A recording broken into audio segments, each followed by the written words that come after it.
নমস্কার দর্শক বন্ধু।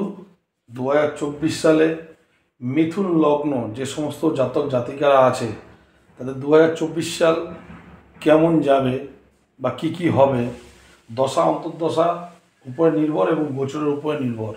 তাই 2024 সালে গোচর কি আছে, যে সমস্ত জাতক জাতিকারা আছে মিথুন লগ্ন, সেটা হচ্ছে নাম্বার 1 ঘর। লগ্নটা হচ্ছে আপনাদের মিথুন লগ্ন হচ্ছে 1 ঘর, ফার্স্ট হাউস। তাহলে এই লগ্নে 2024 সালে বৃহস্পতি এইখানে বসে আছে। বৃহস্পতি বসে আছে লগ্নের একাদশ ঘরে, রাহু বসে আছে দশমে,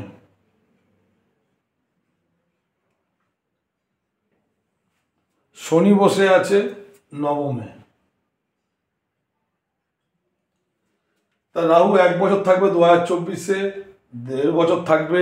এই বৃহস্পতি থাকবে 1 বছর একাদশে, রাহু থাকবে দশমে 1.5 বছর, শনি থাকে হচ্ছে 2.5 বছর। তাহলে 2024 সালে বৃহস্পতি মিথুন লগ্ন জাতক জাতিকাদের কি দৃষ্টি দিচ্ছে এবং তার কি ফল হতে পারে। তাহলে বৃহস্পতির দৃষ্টি হচ্ছে পঞ্চম, সপ্তম এবং নবম। তাহলে বৃহস্পতি এখানে বসাতে তার দৃষ্টি পড়বে পঞ্চম, সপ্তম, নবম। তাহলে বৃহস্পতি এখানে আছে তার পঞ্চম ঘর, 1, 2, 3, 4, 5 এইখানে দৃষ্টি পড়ছে, বৃহস্পতির দৃষ্টি পড়ছে এখানে, পঞ্চম দৃষ্টি পড়ছে। 6, 7 7 হাউস, লগ্নের 1, 2, 3, 4, 5 পঞ্চমে বৃহস্পতির সপ্তম দৃষ্টি পঞ্চমে পড়ছে। এর ফল কি হতে পারে? এবং নবম দৃষ্টি 8, 9। তাহলে মিথুন লগ্নের জাতক জাতিকাদের বৃহস্পতির পঞ্চম দৃষ্টি, বৃহস্পতির সপ্তম দৃষ্টি, বৃহস্পতির নবম দৃষ্টি কি হতে পারে শুনুন। তাহলে লগ্নের তৃতীয় হাউসে বৃহস্পতির দৃষ্টি পড়ছে, তা তৃতীয় হাউস থেকে আমরা সাহস পাই, পরাক্রম পাই, ভাতা ভগ্নীর সহযোগিতা এবং ভাতা ভগ্নীর বিচার আমরা পাই, এবং বীরত্ব, এইগুলো যোগাযোগ এইগুলো পাই। তাহলে বৃহস্পতির দৃষ্টি তৃতীয় হাউসে পড়াতে তাহলে লগ্নের তৃতীয় হাউস সাহস পাবে, মনের মধ্যে কিছু করার ক্ষমতা থাকবে, কিছু করতে ইচ্ছা করবে, ভাতা ভগ্নীর সহযোগিতা পাবে এবং মনের মধ্যে একটা বীরত্ব থাকবে। এবার সপ্তম হাউস, তাহলে 1, 2, 3, 4, 5 পঞ্চম ঘরে পড়ছে। তাহলে পঞ্চম ঘরে পড়াতে তাদের 23-এ 22-এ যে ধরনের বুদ্ধিগুলো তাদের ছিল না, তাদের বুদ্ধির উন্নতি ঘটবে। 2024 সালে তাদের বুদ্ধির উন্নতি ঘটবে এবং মানসিকতা অনেকটা ভালো হবে। তাদের যদি সন্তান থাকে, তারা যদি বিবাহিত হয়, তাদের সন্তান আসার সম্ভাবনা রয়েছে বা সন্তানের উন্নতির একটা জায়গা দেখা যাচ্ছে। এবং আপনাদের 2023-22-এ কিছু ভালো করে যে শোনার শক্তি বা বোঝার শক্তি যেইগুলো ছিল না, সেইগুলো এখন আপনারা 2024-এ শুনবেন এবং বুঝবেন এবং মাথার মেমোরিতে ধরে রাখতে পারবেন। এবং পূর্বজন্ম বা আগে বা 24 সালের আগে বা জন্মের আগে যদি কোনো ভালো কাজ করে থাকেন, সেই পুণ্যের ফল আপনারা এই বছর পাবেন। এবং বৃহস্পতির নবম দৃষ্টি পড়ছে লগ্নের সপ্তম ঘরে। তা সপ্তম ঘরে বৃহস্পতির নবম দৃষ্টি পড়াতে তাহলে কি ফল হবে? আপনাদের একটা অভিলাষা বেড়ে যাবে, আপনাদের জীবনে প্রেমের একটা বার্তা বহন করবে, একটা প্রেমজ ভাব থাকবে, কামনা বাসনার একটা জায়গা সৃষ্টি হবে, লোক সমাজের যোগাযোগ বৃদ্ধি পাবে, সহযোগিতা পাবেন এবং আপনার যেই কাজে কর্ম করবেন, সে ব্যবসা করুন আর চাকরি করুন, সেখানে প্রতিদ্বন্দ্বিতা হিসাবে কেউ না কেউ থাকবে। তাহলে বৃহস্পতির দৃষ্টি আপনাদের লগ্নের তৃতীয়, পঞ্চম, সপ্তম হাউসে দেওয়াতে, বৃহস্পতি সপ্তম হাউসে দেওয়াতে মিথুন লগ্নের এই বছর বিবাহ হওয়ার সম্ভাবনা রয়েছে। তাহলে বৃহস্পতির ফল আমরা ভালো পাচ্ছি। কিন্তু এই রাহু দশমে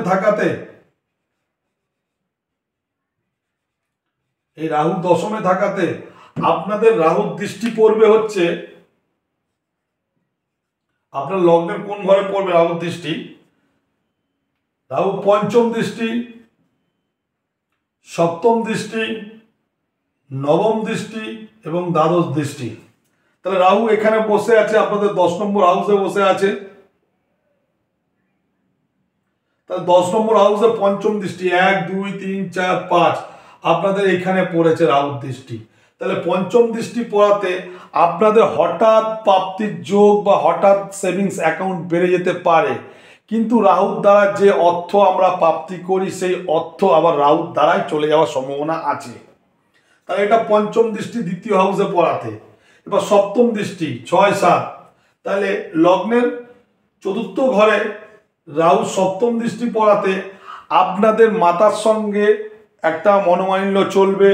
বাড়ি থেকে আপনারা বিতাড়িত হতে পারেন, বা বাড়ি থেকে অনেক দূরে কাজের ক্ষেত্রেও, কোনো কর্মের ক্ষেত্রেও বাড়ি থেকে আপনারা বেরিয়ে যেতে পারেন, বা যেই বাড়িতে আছেন একসঙ্গে সেখান থেকে ঝুট ঝামেলার কারণে আপনারা বাড়ি থেকে হয়তো অন্য কোথাও ভাড়া নিয়ে থাকতে পারেন।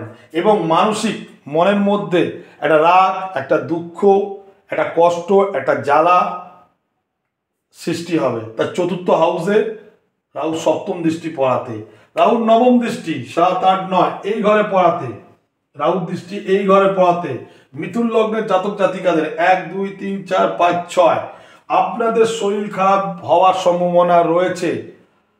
তাহলে আপনারা ঠিকঠাকভাবে নিজের স্বাস্থ্যকে ভালো করে রাখার চেষ্টা করুন, নাহলে আপনাদের প্রায় 2024 সাল 25 সাল আপনাদের শরীরের দিক দিয়ে কিন্তু খুব খারাপ যাবে। এছাড়াও আপনারা ঋণের জালে জড়িয়ে যেতে পারেন। কখনোই আপনারা ঋণ বা লোন করতে যাবেন না। আপনাদের শত্রু অনেক থাকবে, কিন্তু আপনাদের শত্রু আপনাদের কিচ্ছু করতে পারবে না।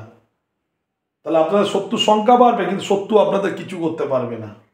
এবং রাহুর দ্বাদশ দৃষ্টি এই ঘরে পড়াতে,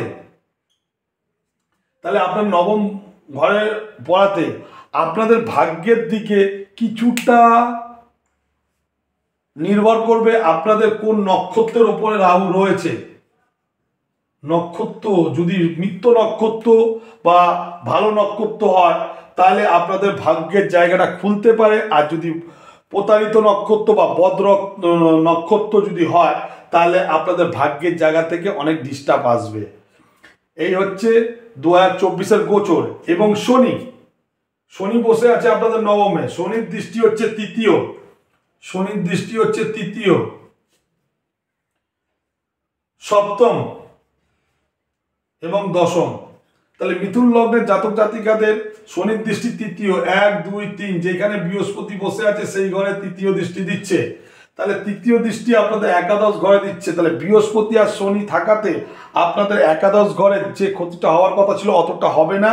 শনি কিছুটা ঢিলেমি করবে, কিন্তু বৃহস্পতি থাকাতে আপনাদের সফলতা দেওয়ার চেষ্টা করবে, এবং রোজের ইনকাম এবং ইনকামের জায়গা ভালো থাকবে, এবং সফলতা আপনারা মোটামুটি 80% পাবেন।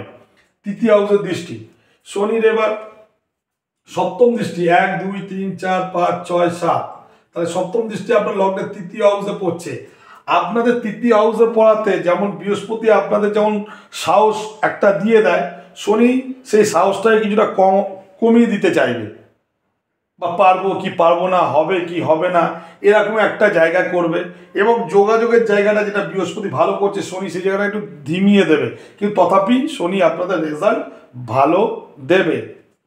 এবার সপ্তম এবং দশম দৃষ্টি 8 9 10, তাহলে আপনাদের লগ্নের ষষ্ঠ ঘরে শনির দশম দৃষ্টি পড়াতে 1 2 3 4 5 6 7 8 9 10 এই দশম দৃষ্টি পড়াতে আপনাদের লোন যেন, ঋণ কোনো কিছু যেন না হয়। যদি হয়ে যায় সেটা লং টাইম ধরে আপনাদের লোন চলবে, এবং আপনাদের আর্থিক সমস্যা একটু সমস্যা আসতে পারে।